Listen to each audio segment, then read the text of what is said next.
Test, 1, 2. Check, 1, 2. Why is that not?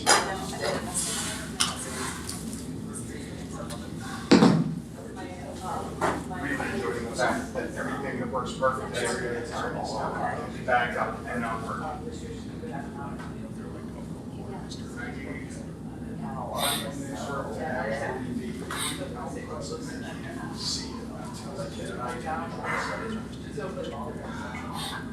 That's how come Adela went to. Yeah. Thanks for being here. We'll get going in just a few minutes. Working outside. Always a tech. You'd think they wouldn't exist anymore. It's good. That's what you want. How are you feeling? There's the cliche come true every time. Yeah, exactly.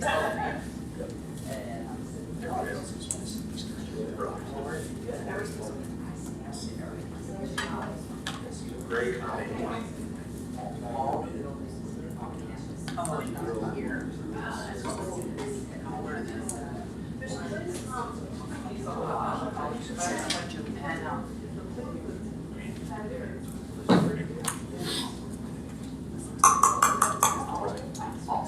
Test, 1, 2. Check, 1, 2. There's coffee in the back for anyone wants to. Test, 1, 2. Check, 1, 2. 1, 2, 1, 2. Working all over ways to say it, and that was it. 1, 2, 1, 2.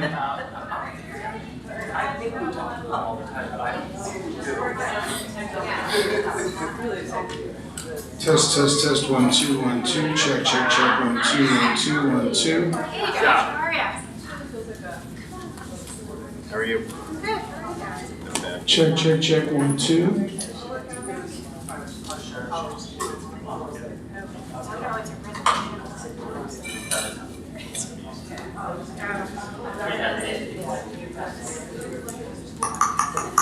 One, 2, 3, 4, 5, 6, 7, 8, 9, 10. Okay, go crazy. Maddie got run over by Printing press. That probably wasn't light. 500 pounds. I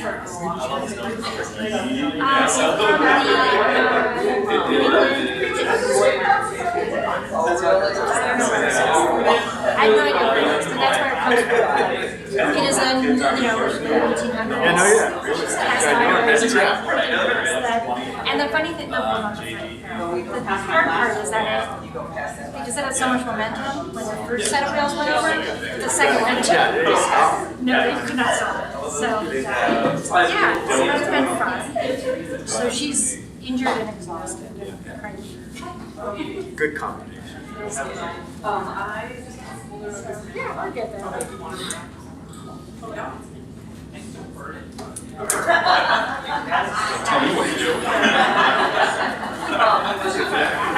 Yes, yeah.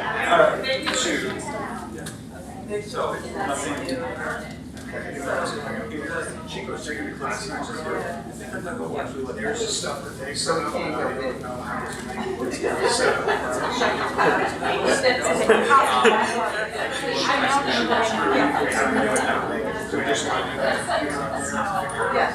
Hi, how are you? Hi, Amy, I'm Tracy. Good to meet you. I already Googled you,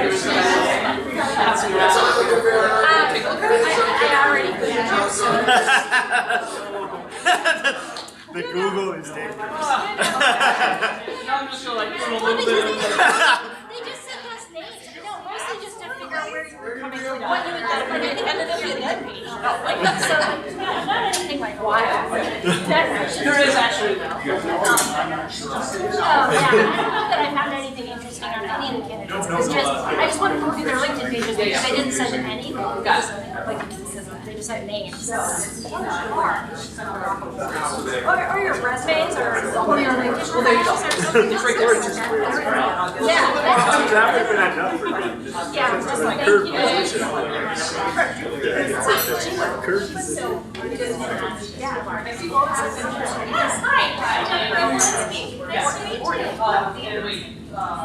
So are you heading to the middle after?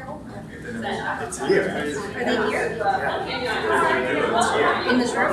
They're in there. Oh, this sucks. Just got that. I don't know anyone. My family. It was in my campus.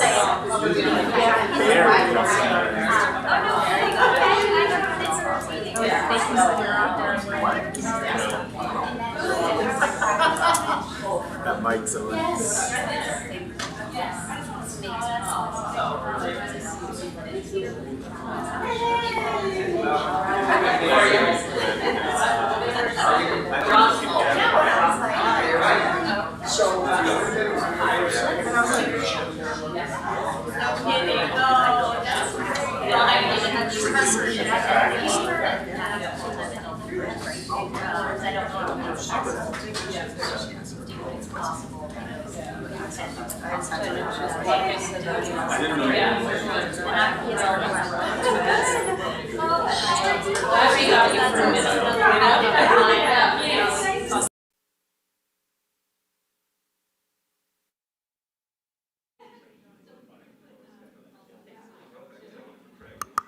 Test, test, test, test, test. 1, 2, 3, 4, 5. Yay! Body number 2 showed up just in the nick of time.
To know the principal candidates and to ask any questions that you may have. For those of you who are viewing online, we will be, if you did not receive a form via the email I sent out through Infinite Campus, please contact me via email at suttonc@hartfordschools.net, or you can contact Julia Lau at lauj@hartfordschools.net to get a digital form if you did not receive one through my email. We are going to go ahead and start our event this evening with our first candidate. I'm going to go ahead and welcome Amy Molina, and Amy will share a bit about herself and her vision for Hartford High School, and then you all will have an opportunity to ask questions. Amy, come on up. Thank you. People online be able to ask questions? No. I'm not a stand at the podium person, so we've already talked about what this is going to look like for you. I'm sorry. Hi, everybody. So my name's Amy Molina, and I am currently one of the 2 assistant principals at U32 Middle School and High School in East Montpelier. I've been there for 25 years. That feels really strange saying that. I never really thought I would be somewhere that long, but here I am. So I'd like to tell you a little bit about myself, tell you a little bit about kind of my leadership style. Katie mentioned my vision, and I really want to like address that right away. I don't actually have a vision for Hartford. That is not, I believe, my prerogative or my role. My role would be to come in and listen and learn and find out all the really cool and amazing things that are happening here and in this district, figure out what is working, what successes, what traditions, all of, I said it earlier, my students call it like the secret sauce, right? So figure out what is like the secret sauce in Hartford, and then figure out how I work into that. How do I help keep the things that are going really well going? How do I facilitate possibly any tweaks or changes that make those things sustainable? My job would be to think of and listen for like the coherence. Are those experiences that are positive experiences that all students can access? What, do we have equitable outcomes and access? So to really listen and learn, to lean on the amazing resources that are already here, the leadership structure, just all of that again, that secret sauce. And then also to really be looking and learning and listening to where are different places that we can go. What could we do differently? What could we try? What are the pain points?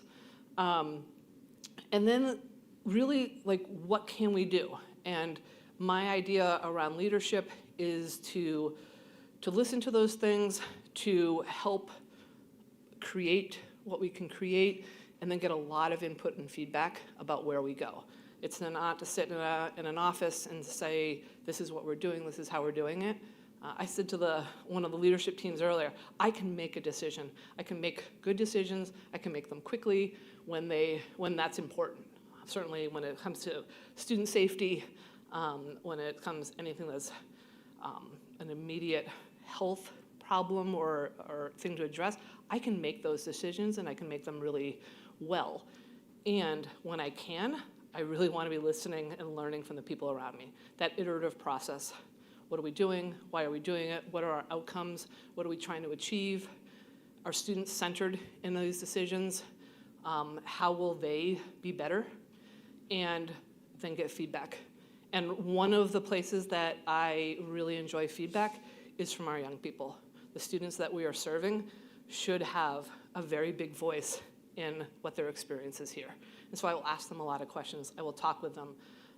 I talked a little bit earlier about like what my day looks like. I'm a pretty early riser, and I like to work later in the day because I would really rather spend my time between 8 and 3 with students, with educators, really getting to know what they're doing and how they're doing it. And so that means sometimes I have to do some extra stuff. But that's something that I commit to because being in classrooms, being in hallways, being at sporting events, being at shows, being at musicals, all of those different things, like that is why we're here. And that's why I do what I do. So you'll see my light on a lot.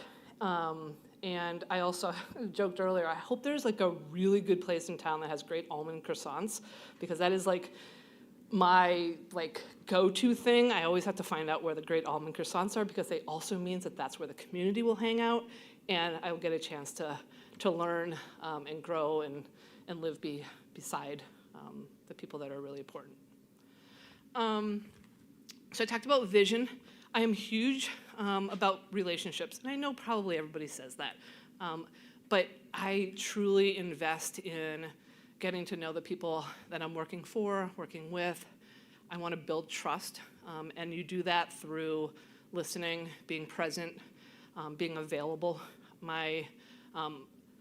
People say a lot of times that like their door is always open. My door is always open. That also is sort of because I'm trying not to be in my office as much as possible. I want to be out and about.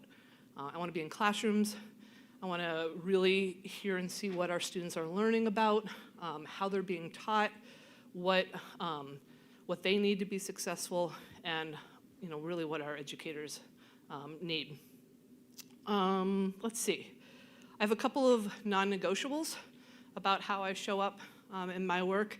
The first one is I really value humanity and belonging. I want people to feel included. I want them to feel safe. I want them to feel like they can come into this building, they want to come into this building, and they will be taken care of. And that is sort of a foundation of everything I do. I start there, I end there. And it's not just to build relationships, because relationships without a vision, without a direction, just feels good. But if you have a direction and you don't have relationships, you're not really gonna go anywhere. So really those two things together. But I wanna make sure that all of our students, all of our faculty and staff feel like they're seen, they're heard, they're included, and that this space is truly, truly theirs. The second sort of non-negotiable for me is I really want to consider and think about the whole child all the time. Social emotional learning, well-being, physical, mental health, all of those things have to come first in service to a rigorous and relevant and engaging curriculum. We don't stop with people feeling good about themselves or feeling healthy or being healthy. It's what we can do next. That is like the next step of that. That means having quality first instruction, which is another reason why I want to be in classrooms a lot. I want to see and hear what our kids are learning, what they're being exposed to. It means having a really robust MTSS program, multiple tiers of, we call it layers, you call it tiers, right? Multiple tiers of support, so that we can have really high expectations for our students. We can lean into the rigor that is necessary to prepare our students to be successful when they leave here, but we also are gonna have the supports that match that. We can't just set a really high bar for our kids and not provide them with what they need to be successful. That's just setting them up for failure. And then also the last thing is, I truly believe that everybody's on their own journey and their own path. And so some students are gonna do that through a very traditional path here at Hartford. Some are gonna do that through a career and technical education. Some are gonna do it through work-based learning. Some are gonna do it through AP classes. And we really need to work hard to make sure that all of those options are available for our students, and that they are all honored and treated with respect, because it doesn't really matter how it happens, but we need to prepare our students to have good lives, to be able to leave here, actually to be here and have a good life. We're not just like preparing them for this other thing, but certainly when they leave here, that they can be contributing members of the community. One thing that has been really cool about getting to know this community over the last week or so is that people stay. Like, there are multiple generations, there are siblings who work together, and that is like, that's a testament to relationships and love and all of those things that kind of make up the secret sauce of a school. So I would be really excited to join that. And I have no idea where I am in my 10 minutes. Great. Does that perfect mean I'm done or perfect? Okay. He's like, got the hook. All right. So I didn't cover half the things I'd like to cover, but that's fine, because maybe your amazing questions will help me. Hi. I'm happy that you touched on belonging. Oh, sorry. You have to join the microphone crew here. And I'm going to stand over here so it doesn't feel like we're just staring at each other. Thank you. It's less awkward. You touched on a couple of things that are extremely important to me. First one being belonging. And the second, this is a multi-generational school. Like, it's very close-knit. A lot of families, a lot of parents work as faculty, work as administration.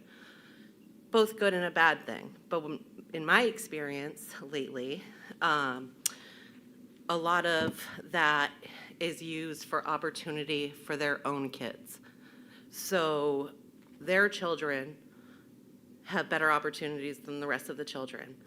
And for me, that takes away a lot of the drive that these other kids have, because they come into school, whether it's school or athletics, and they already know that what's pre-positioned for them. And that just takes away their motivation. It takes away their spirit, and it's really, really discouraging for them. So, do you have experience with that? And if so, what would you do in the situation? And also, knowing that it's like that here, what would you do to change it? Do I need to stand? Thank you. You don't have to stay. We don't have to stand here and like awkwardly stare at each other. Thank you, first of all. Never easy to be the first person to stand up and ask the question, so thank you. I think that the simple answer to what you said is that's what I need to listen and learn. I need to know the experiences of as many families and as many young people as I can. And I think I said this earlier, that idea of kind of coherence and making sure that our experiences are equitable.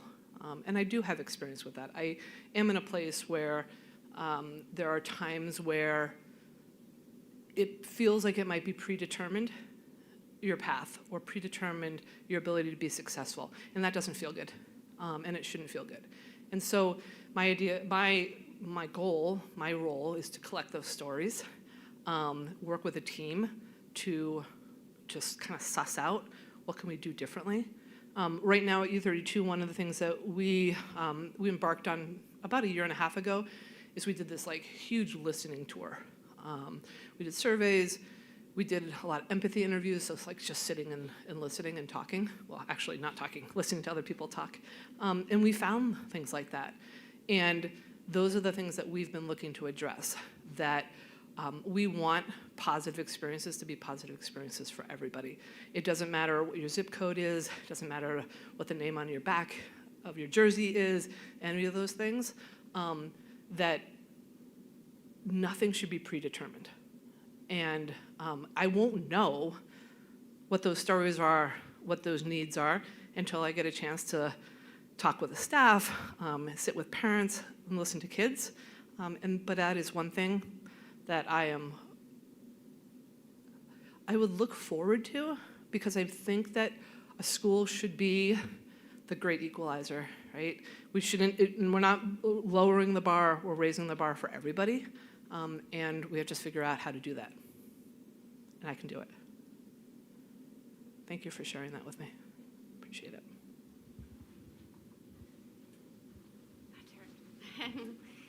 Hi. Yeah, I did, I know, because I was so busy and yeah, I was like, I'll forget. So often in school districts, high school sets the tone for the district's direction. And with the initiative of the vision of the graduate, how would you collaborate with other administrators in your district to support the vision of the graduate, knowing that about 90% of the students that come from elementary to middle come to the high school, so they become your student? And how would you collaborate with those administrators to make sure that every student in our district feels like a hurricane? Thank you. I think one of the advantages I have in working in a fairly similar district right now is we're having conversations like that all the time. My school currently is a 7 through 12 school, so some of those transitions are a little bit reduced. But one of the things that, I'm gonna back up. High school is the capstone of a student's career, high school career. And it is just one piece of the puzzle. If our elementary school and middle school teachers and students and administrators if we aren't all rowing in the same direction, that coherence for kids doesn't exist. And so I actually got the opportunity to meet with one of those teams today, and it really felt like there's a commitment in the room to making that pre-K to whatever the end is, be something that's really successful. Transitions are super important to me. When we move our students from 8th grade to 9th grade, 6th grade to 7th, wherever your points are, is to make sure that we are really leaning into what that looks like and sounds like for them. We're wrapping around them, we're giving them the supports that they need. And that also means parents. It's a big deal to move your student from 5th grade to 6th grade and then from 8th grade to 9th grade. And so we have to be there for you. And we have to make sure that we are also communicating with you, and we're really keeping that alignment. I was super excited to read about the vision of a graduate and all of the acronyms that happen, and you guys love your acronyms here. Those are good acronyms. And it really, the good news for me, and I think that will sort of jumpstart my ability to kind of hit the ground running, is that is work that we've done at U32 as well. We've been working on the proficiency-based graduation standards for a while. We dug into, we call it Portrait of Graduate. We dug into Portrait of Graduate. We're right now kind of revising that because of all of the new information that's coming out from the state. But generally, there should be a continuum from pre-K to when students leave Hartford to provide them and give them lots of opportunities to not only get the content standards and the knowledge that they need to be successful, but I'm going to argue just as importantly, it's the life skills, it's the transferable skills, it's like how to be a human being and person that are the most important. And I lean into those a lot. Yeah.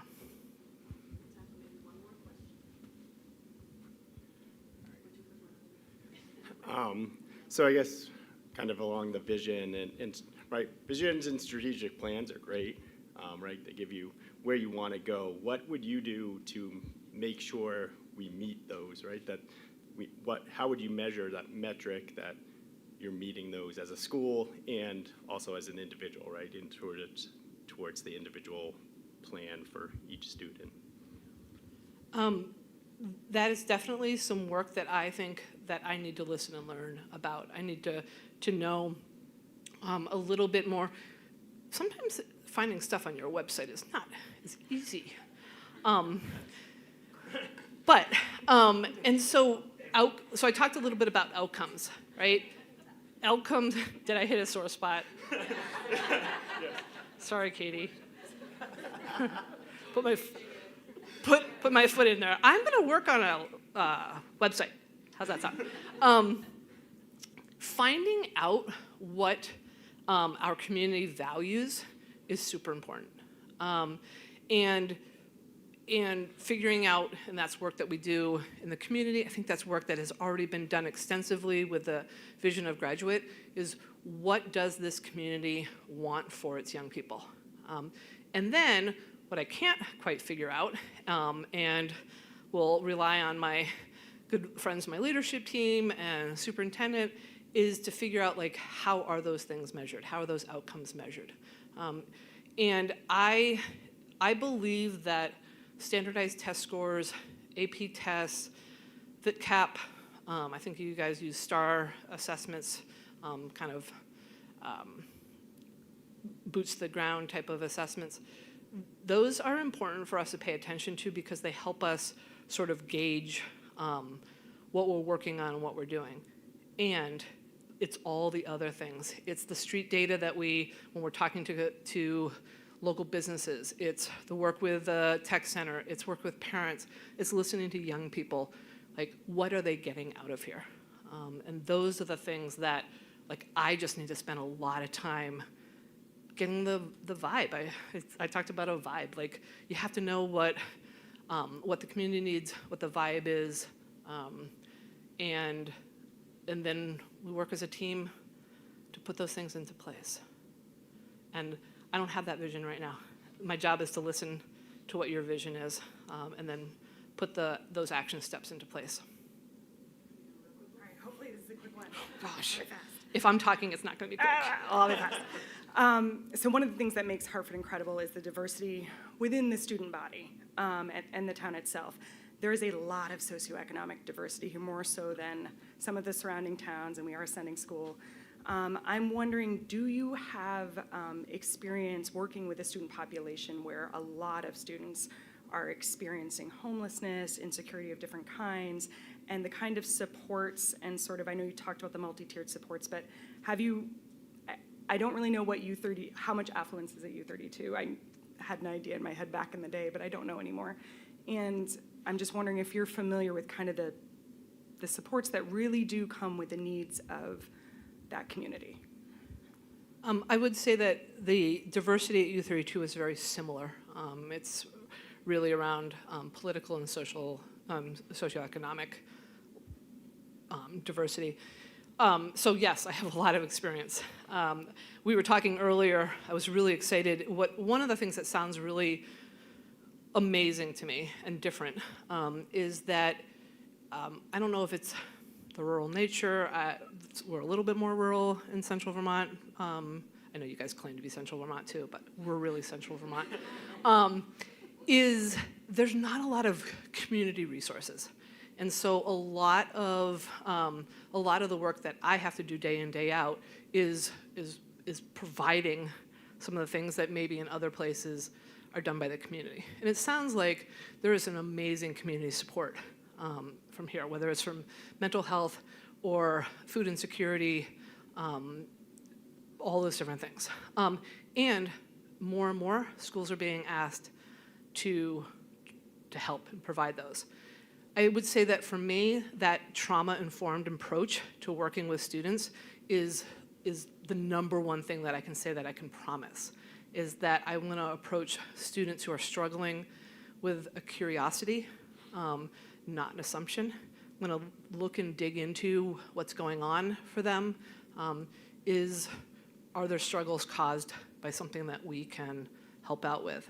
I've done a lot of work over the last year or so to learn a little bit more about the concept of community-based schools and how schools can be partnering with local organizations to address things. Being unhoused, food insecurity, chronic absenteeism is definitely something that a community needs to tackle. School has a huge role in that. We need to be a place where students feel like they belong and they're included and they're safe here. And we need help from the medical profession and all the other resources in a school district to help get kids in this building. Because once we get them into this building, we can help them, we can teach them, we can give them the things that they need to be successful, but we have to get them here first. And I've seen your numbers are pretty typical in Vermont. We need to work on getting kids to the building all the time. This concludes my speed dating round. Oh, I can talk forever. Thank you very much, Amy. We're going to take about a 5-minute break to transition between candidates. So, John, I'm going to ask you to cut the sound, and we'll be right back with you. Just a few minutes.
Welcome back, everyone. We are going to move on to our next candidate. And if there are any online who are viewing and just joining us, this is candidate 2 of 3 this evening. And we did send out a digital form to you in an email that went out through Infinite Campus. So please access that form to give us some feedback, and please let us know if you need another link to that. And those of you in person, we do have paper forms here as well, so we can hand those out to you as well. So I am going to go ahead and introduce our second candidate this evening, Kelly Orion, who's going to join us and share with us, and then you'll all have an opportunity, those of you who are here, to ask any questions that you might have. So come on up, Kelly. Good evening. Thanks for having me tonight. I'm really excited to be here. I've thoroughly enjoyed the opportunity to meet with a number of stakeholders today. I've learned a lot, and I'm only, have to say, more and more energized by the opportunity the further I get through the day. So thank you to those of you who had a hand in planning today and for showing up for this conversation. First and foremost, I just want to name that I'm a parent. I lead through that lens in everything I do and everything I've done, particularly within school administration. I have 3 kiddos, 7th, 5th, and 2nd grade, and they are fundamentally different humans. You know, I have a 7th grader who is all about school, lives to go to school, loves to do every activity there is. My 5th grader, my daughter, is on the weekly coming up with new petitions for the principal's office and just likes to take it to the power, so to speak. She also failed through the education system at the outset, and so I have a deep experience with loss and advocacy, and I carry that experience very near and dear to my heart. She's doing great now, as is the team. And then my youngest, Nico, is 8, 2nd grader, and definitely a COVID baby, doesn't want to go to school, and every morning it's a battle, and he's a joy once he gets there, but I do get a lot of phone calls home. So naming that I've got 3 very distinct kids, all in public education in Putney, Vermont, where I currently reside with my husband, Sergio, who I threw up there just because he is a beacon for me, as he is a fellow head of school, one that I've had the privilege of working alongside at the Greenwood School, which I'll touch on in a moment, but very much feel very privileged to have that kind of bank of resource and knowledge and support at home as well. So a little bit about me. I'm currently serving as the principal of the Bellows Falls High School, so I'm in year 3.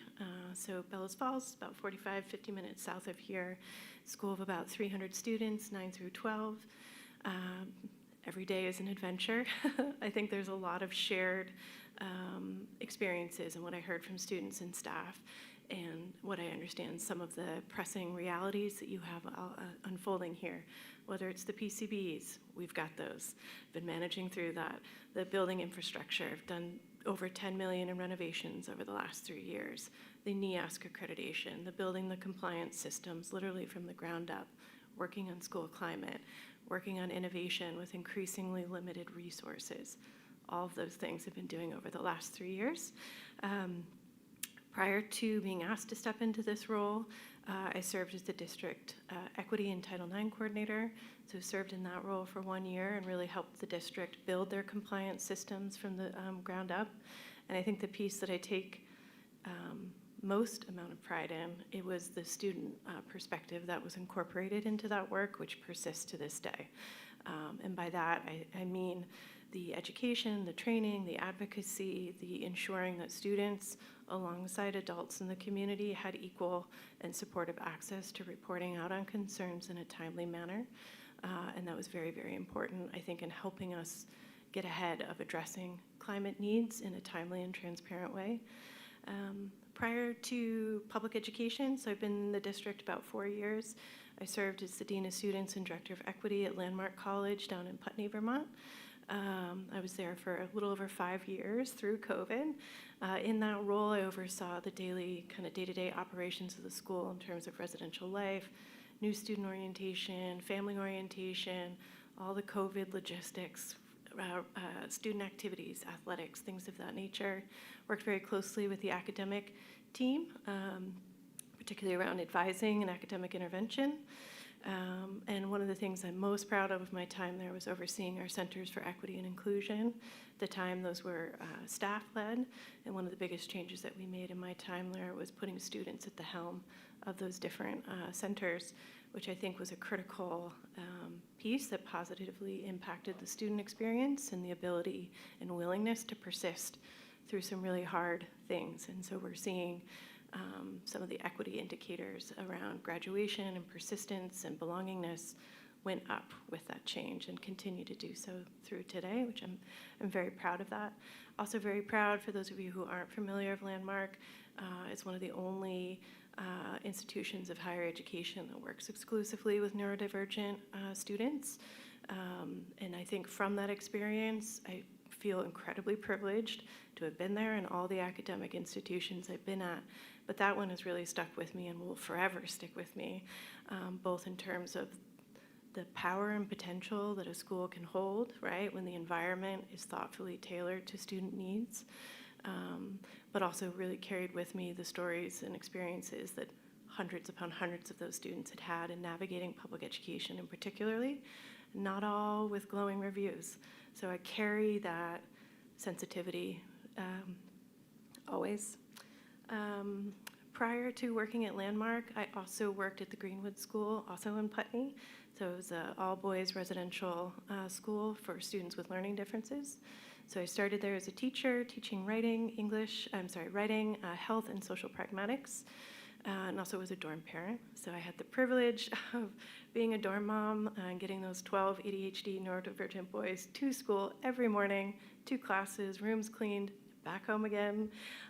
It was never a dull moment, and I thoroughly enjoyed the opportunity, and a lot of good stories. As part of my role there, I think about year 5, year 6, I was asked to step in initially to administration.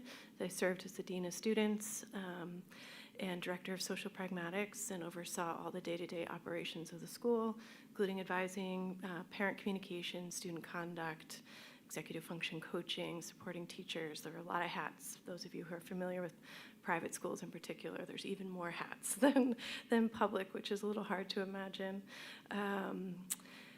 Yeah, and prior to that, or alongside of that, I've also worked a lot with World Learning, serving as a program facilitator, an educator with the inbound and outbound exchanges. So working with the State Department, working with youth in and from Iraq, Northern Ireland, Cyprus, and with this specific charge of supporting some of the social reconstruction work that a lot of those countries were experiencing, and help to support those countries and those youth, those high school age youth, in having a voice and what that reconstruction work looked like. So I had the privilege of traveling with them throughout Iraq and Turkey and throughout the United States. So I did that off and on for about 10 summers, alongside the educational work I did at Greenwood and Landmark. So kind of an unconventional path, especially in public education.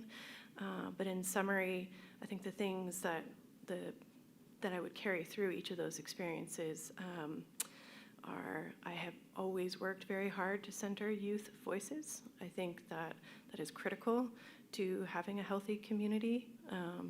It's important. They are our primary constituents, right? If something's not working for them, we need to know, and we need to be accountable to that reality. So being very active about centering those perspectives. I think that's the most critical one. A lifelong restorative practices practitioner, both at the graduate level and in each of the schools that I've worked at. Worked very hard to build conduct and discipline systems that were reflective of restorative principles, while still holding high expectations around accountability and support, and have carried a lot of those restorative principles into my work in support of staff and teachers as well. Believe very strongly in a high support, high accountability model. I think some of the other pieces, as I mentioned, I'm very attuned to the role that environment has in the student experience and in the family experience. So I'm very sensitive to constantly looking at and being very intentional and accountable to the feedback around that. Because getting those students across the graduation stage, there's nothing more critical. And if there's something we can do differently or do better, then we need to know, and we need to look at it and strive to do that. Yeah, I think, going backwards, sorry. The last thing I would name, I know it's one of the questions that was put forward to the candidates about what's next, right? And I do not believe in change for the sake of making change. I think there's a lot of heart and vision that's already been put forward in a number of the strategic initiatives that I've talked to the students and staff about today, including, I believe, in many of these processes, parents and larger family engagement. So the NEASC report and the recommendations there, the portrait of a learner, portrait of a graduate. I understand the ends policies that this district holds, right, are largely a product of community consensus. So I don't really view my role as coming in and changing or disrupting any of those pieces. I think alongside of that, there's very, at times, contradictory and confusing guidance that's coming out from the state and federal level, which is causing a lot of harm and stress in school systems in particular, especially here in Vermont. And I'm very sensitive to all of those pieces. I've worked really hard as an administrator to not only be supportive and transparent and present, but also to try and bring reassurance and coherence to lots of these kind of competing priorities. It can feel like they're competing against one another, but when you really take the time to kind of sit with those pieces, there's often a lot of through lines, and I really see the charge of administration is figuring out what those are and communicating those in a timely and transparent way, and supporting the staff in honoring those expectations with support. And I believe you can have fun doing it too. I think that's a really critical part. One of the things I took away from my first kind of experiences in education with World Learning, we had a mantra among the program facilitators. It's either a good time, a good story, or a really good scenario. And from that, I mean that every single thing that comes through my office, every conversation, every incident, there's value in it, there's learning in it. Sometimes it's really fun in the moment. Sometimes it's really terrible. I've had to deal with some really terrible things around loss and harm and things of that nature. So that's not a good time. But that could make a good scenario, right? Like there's always, I feel deeply in the importance of self-reflection, but also systems reflection. And I've carried that lesson through with me into all the educational environments I've been in. So I, at this point, would welcome your questions. Yeah.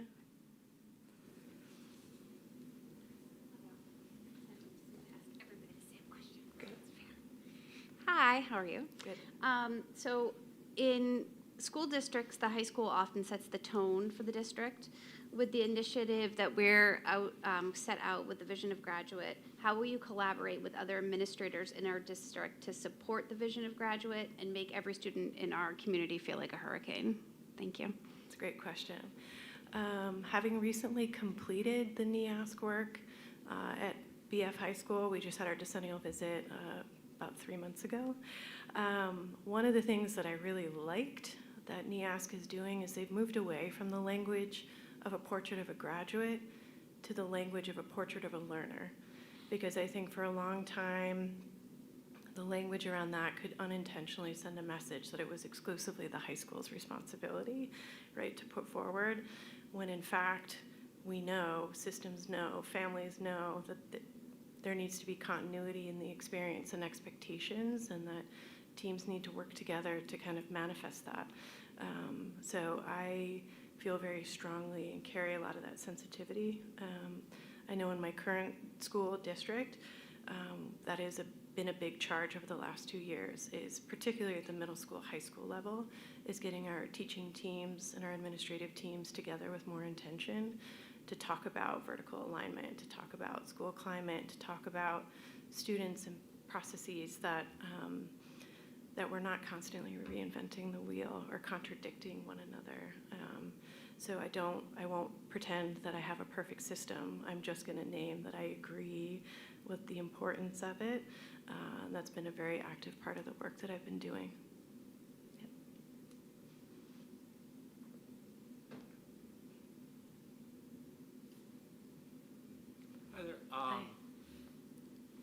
obviously having a young family, being Southern-based, how would you foresee being able to be a presence during school, but also after school for the community? Yeah, I think it's a great question, and one I think balanced really, really well. I have great kids, great systems, great family support, and the family knows that I'm considering this. My kids have texted no less than 15 times since I've been here to ask how it's going. It's very sweet. So I wouldn't be here if we weren't having open and active conversations about what a commute will look like, right? And they're already accustomed to the homecomings and the Friday night lights and football and all that kind of stuff. So the commute will be a new piece, but it's one that, again, I wouldn't be here if I didn't have their support in doing it. So yeah, I'm ready.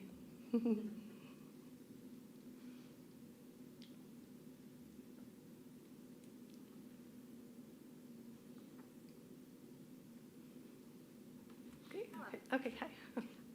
I think we have seen a lot of needs in our schools post-COVID. I'm married to an educator. I work in education. We see that.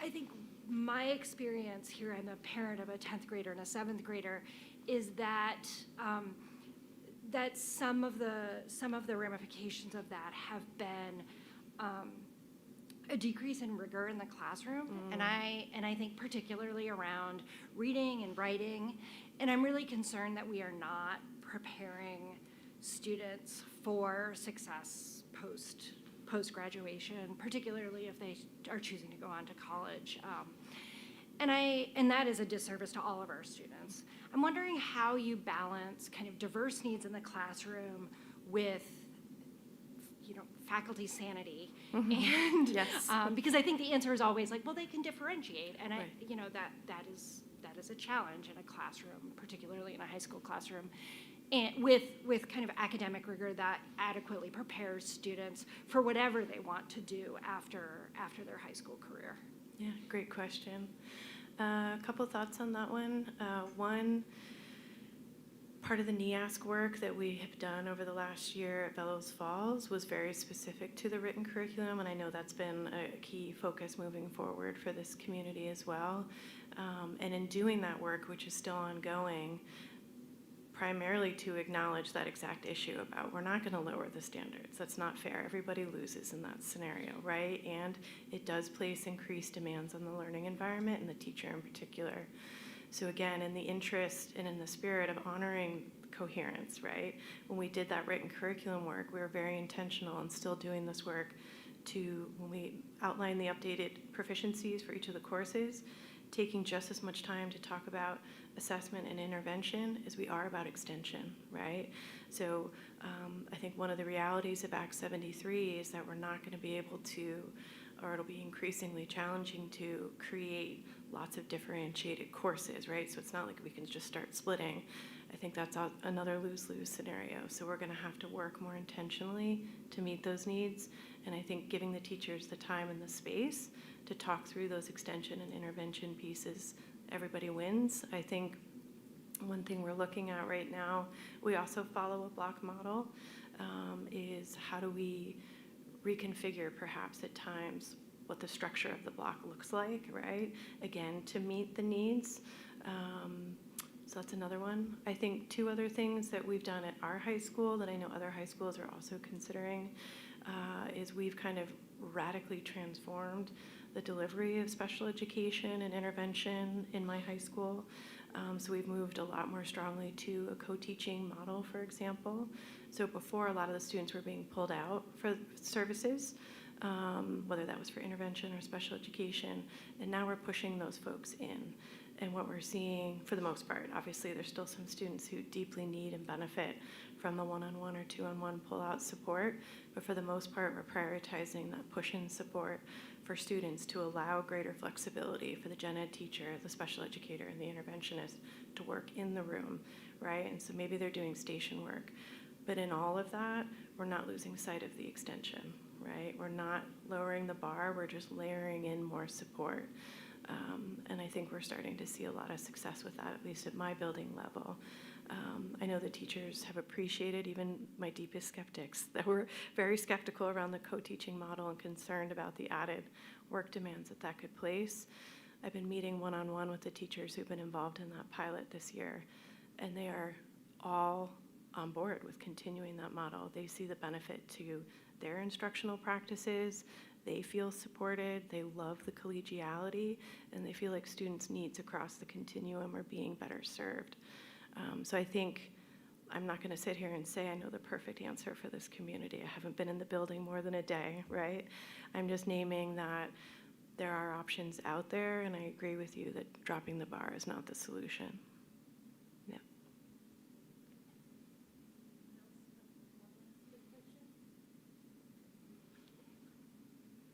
Okay. Thank you all. I really appreciate it. Yeah.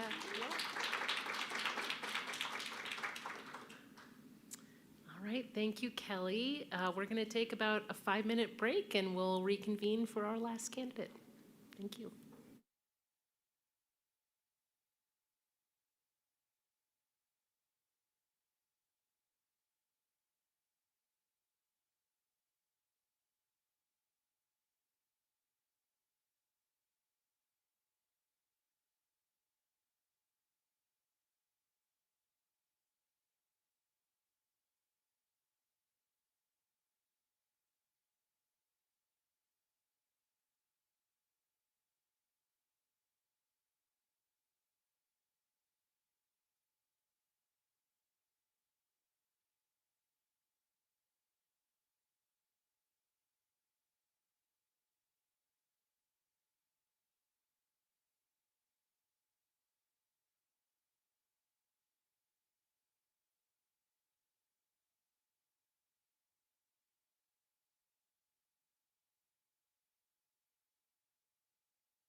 go.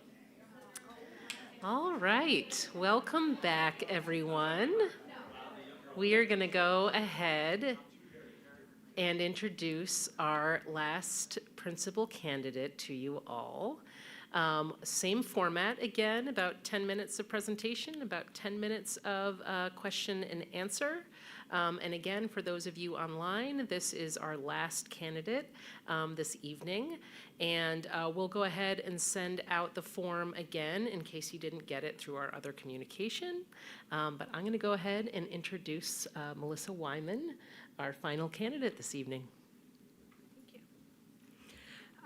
Thank you so much for taking time out of your evenings. I just walked up here and realized there's 9 things happening in this building, plus there's a hockey game, and if you're all waiting, thank you, and go Hartford. My name is Melissa Wyman. My job in these very short amount of minutes is to let you know everything about me that you need to know and my vision and answer all your questions so that you can give some feedback. I'll do the best I can, but feel free to ask me the questions you need to ask me. I am so excited by the possibilities of this candidate pool and who could be leading our district next year that I think there's a lot of good possibility abreast. So, there we go. Okay, so that's me getting on the bus in kindergarten. I specifically remember this day. My bus driver's name was Mrs. Corson. That was a pink jacket, and I have never been more excited in my entire life. I love education. I grew up in the Lakes region of New Hampshire. Lived there for most of my life until I graduated and then went to the University of Vermont. Actually didn't study education at first. I was a theater major. Once I found my path, though, I didn't fall too far from the proverbial family tree. I'm actually a 3rd-generation public educator. My grandmother was one of the first female administrators in the state of Vermont. My dad's an educator, my teacher, my sister, my aunts and uncles, and our dinner conversations are about as exciting as you would think, but I love them. I really do feel that education is my calling. That's a little bit of biographical info. Over the course of my 15 years in this district, I've primarily been an English teacher, but I've also served in a variety of roles as a title Dean of Curriculum Instruction and Assessment, where I was hired on like March 16th of 2020, and then we had to figure out all the stuff. That role was really looking at supporting faculty around some of Vermont's initiatives that came out in the late 2010s around proficiency-based learning. That was then folded into an instructional coach role that I do alongside my English teaching job right now. About 10 years ago in my classroom, I started to realize students were really struggling, and I started to figure out what can I do in the classroom to try to make an impact to increase engagement. And so I started playing around with project-based learning. That led me to proficiency-based learning, which led me to place-based learning, which all of a sudden there's just so many things that you can start incorporating in your classroom to try to have a positive impact on the teaching and learning for students in your room. This coincided with a program I enrolled in at Plymouth State where I looked at deepening my understanding of curriculum instruction and assessment, which rolled into a doctoral program where I graduated last spring, looking at the role that place plays in implementing trauma-informed and equity-centered practices.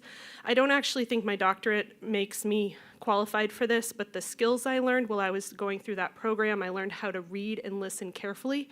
I learned how to prioritize, I learned diligence, and I learned the importance of creating transparent and replicable systems that increase trustworthiness amongst people that you're working with. In 2024, I was awarded a Rowland Fellowship through the Rowland Foundation, which is this amazing Vermont organization that invests in teachers to help improve the climate and culture of schools. My project looked at expanding place-based education in all content areas. This program took all my book learning and actually provided some intensive training and support around facilitation and leadership, and I was able to put together a small team. This academic year, that team had flagged 9 courses in our course catalog that would intentionally include place-based principles. For our next year's catalog, we've expanded that to 18. We've worked on creating common documents for educators so that they understand what those criteria are for the principles. We have rubrics and exemplars available to onboard our new people. I highlight this because this is a system that I do think is replicable across the building. My wheelhouse is curriculum instruction and assessment. I think that is an essential part of our journey at Hartford High School, and I think that I have proven over the years that I have the skills and the projects to prove that I've been able to do that, and I can scale that up and out across our building. So that's a little bit about me. I live in Heartland, so I am ascending town, which I think is really important for the relationship of Hartford High School, because we are a school that sits in a well-rounded community, yet we also receive students from a dozen or so other schools in our region, and it's really important to make sure that we have entry ramps and pathways for all of the students who walk through our door.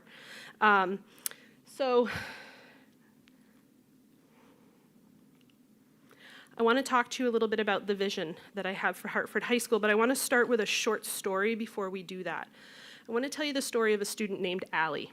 Allie grew up in a rural town, and she was the teacher's dream. She was high performing, she had a lot of friends, she did band and choir and theater and sports and went to church, and on the outside, things looked fine. But behind her smile, Allie was really struggling. But it didn't show up in the traditional flags where she would alert somebody in the school that she might need some support. There were some emotional outbursts that sometimes happened.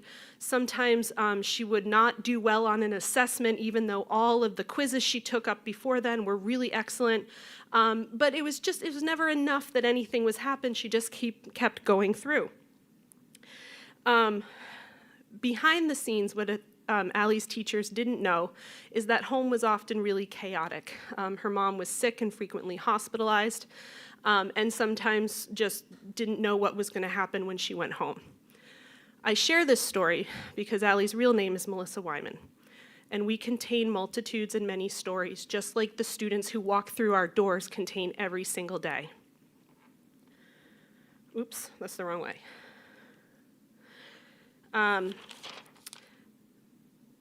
My experience, both as the professional before you and the student who got on the bus that day in kindergarten, remembers that we never know what our kids are carrying, and yet as a school, we have to create doors for them every time they walk through. And every time they show up, it's an invitation, an opportunity to access their education. Too often in schools, students have to fail or have an issue come up, or there will be a behavioral issue before they get access to supports. But it turns out there's a wide variety of instructional practices that can be implemented in the classroom that might support students who need additional support and harm no student in the classroom at the same time. My goal as principal is to ensure that what we call universal practices exist everywhere in our building, regardless of whether or not a student has a label or has been identified as needing supports. And that's just not my personal aspirational goal. It's actually outlined in Vermont's educational quality standards. And so my job as principal would be to ensure that our school is fulfilling our end of those standards. And as I said, the good news is too, we're doing a lot of these things. And so as principal, working to unearth where they are currently happening, provide them as exemplars and support faculty across the building in all different content areas and grade levels to adapt those as appropriately for their classroom. So in addition to some of these universal practices, I really strongly believe that education, that it takes strong academic content and skills and asks students to apply it in real-world settings is really essential. One of my primary beliefs in public education is that it should promote civic civil discourse. What that means is we take those strong content and skills and we help students recognize that they play an important and active role in their local communities so that when they leave here, they are ready to invest and help make the places they go to live their lives work for them in the bigger sense. Okay.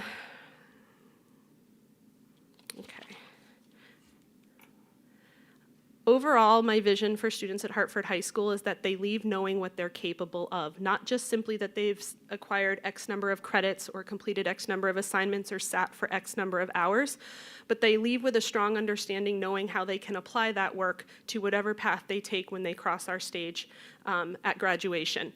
I think you accomplish this by helping to ensure that students feel known and supported and challenged, that you provide those opportunities to connect learning to the real world, and that you have multiple and articulated clear pathways for students that reflect their identities and their interests. This includes the arts, work-based learning, science, the humanities. All of those things, we can create really strong pathways so that in addition to a strong foundation of skills, students have an opportunity to really identify and explore those areas where they find passion, excuse me. And I think a shift away from compliance-based production of work to the focus on the production of high-quality evidence of learning is a shift that is pinnacle to a lot of these initiatives rolling out. The one thing I will say is there's a lot of research that supports why this is helpful, but this is also exactly what the students said when I interviewed them last spring and asked, what are the situations that made learning stick for you over your 4 years at Hartford? And they resoundingly said opportunities where they were able to fail at their learning and try again without penalty, opportunities to explore their passions, opportunities to see what they learned in the real world. So if they're learning about the impact of floods on the local ecosystem, to read about the science about it and then travel down to Lyman Point Park and look at the impact of the erosion on the local riverbanks and how is that impacting the ecology of that place, and then bring that back and incorporate that with the knowledge they learned in the classroom. There's never enough time. So I started by sharing a little bit about myself and about my experience as both a professional and a student in the classroom. I really, truly do believe in the power of public schools and shaping strong, contributive members of our community. I do think that our students here are absolutely amazing. We have high-quality teachers in our building, and I would really welcome the opportunity to bring my skill set and knowledge around curriculum instruction and assessment and work to provide high-quality learning for the students in our school. So that's the formal stuff.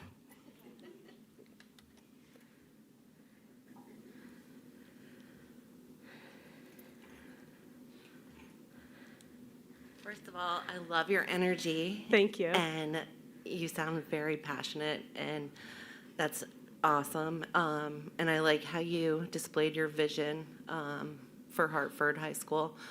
My concern would be that you're already kind of embedded in this community. Mm-hmm. I like the fact that the other two have no kind of relationship, so they can be kind of disruptors if they want to, and not have to fear any backlash or anything from any other faculty or teachers.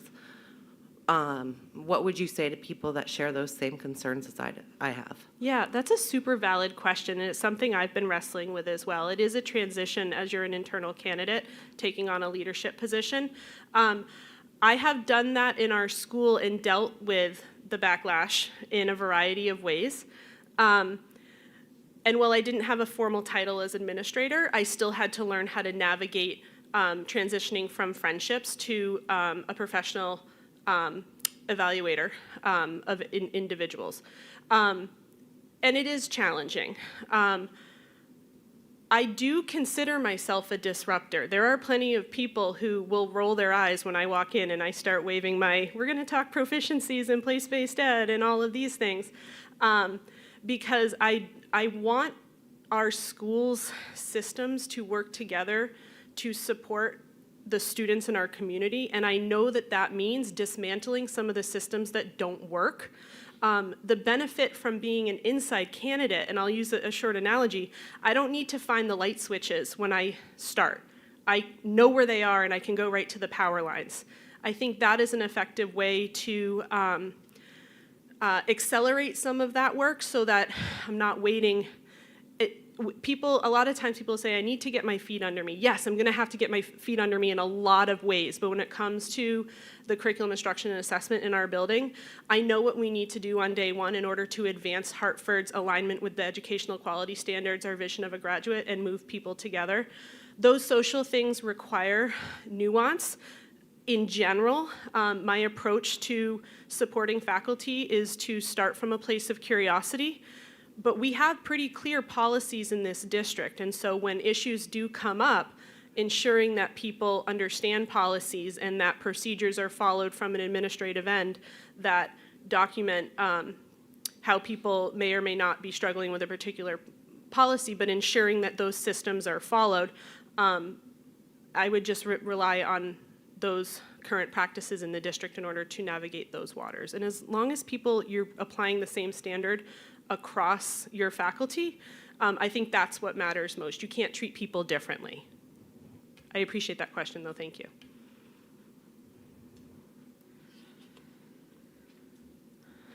Hello. So I've asked all the candidates the same question tonight. So often in districts, the high school sets the tone for the district direction. With our vision of a graduate, how will you collaborate with other administrators in our district to support the vision of a graduate and have every student feel like a hurricane? Thank you. That's a really valuable question. So I think back in January, our district had a large in-service where teachers got together in grade bands and content areas and really explored a lot of those questions. Where are we aligned? Where are we not aligned? In that experience, I was able to work with our curriculum director to analyze some of that data. Really made clear to me where some of these vertical cliffs are in transitions between 5th grade to middle school to high school, sometimes even between 10th and 11th grade in the high school. That, to me, is the genesis of a necessary conversation. We have got to work to bridge those gaps so that our students, regardless of what elementary school they're coming from, what sending school they're coming from, or transitioning from the middle school to the high school, so that we need to build those bridges. And to me, just even seeing that data forces that conversation. It's not a matter of we have to. Our students, sometimes when they come in at the high school, we take our best guess where they are. And what sometimes happens is the gap is too big, and so we have to go into overdrive to apply a lot of those supports, which isn't necessarily a bad thing. But if we had a better idea of where students were at when they were coming in the building, we could adjust the space between not challenging kids and over challenging kids. We could reduce that to a more manageable level in order to employ a lot of those supports at the classroom level. Thank you.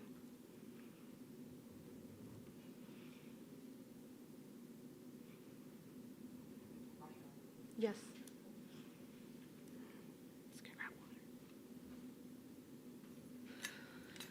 Hi, Melissa. I know that you've talked about place-based. Could you explain that to the ones that may not know what that terminology means? Sure. And I will just say, if you really want to get nerdy, I will talk till you're blue in the face about place-based education. I also recognize that not everybody in our building needs to be a place-based educator in order to provide effective teaching and learning to students in their classroom. It just so happens a lot of the practices and principles that we have elevated, being learner-centered, using inquiry in the classroom, so having students involved in that inquiry process, and also providing, did I say community as classroom? Learner-centered, community as classroom, and inquiry-based. Those things together are how we've defined place-based education, which is really leveraging our local place to sort of amplify what's happening in our school to increase relevance for students. And I'll give you a very simple example. I don't know how many of you are maple sugar makers, but it is sugaring season, and it's going to be fast and hot this year. We tapped trees yesterday. I have students in my, and many of you teenagers don't get excited about much, but I had 5 students show up for my block 5 at the end of the day, begging to go outside and check sap buckets to see if things had ran that day and what that was going to look like. That is a way. This is a tradition in our place. Many of our students are involved in it. Several of those students were going to go home and work for 2 or 3 hours on their own sugar bush, but they wanted to see what happened in our school. And that level of excitement and spark and engagement is really important to me, whether that be something like sugaring or bringing in somebody else's cultural identity into the classroom and finding ways for them to get that excited about things that they recognize as being part of themselves. I think that's the ultimate goal of place-based education. Thank you.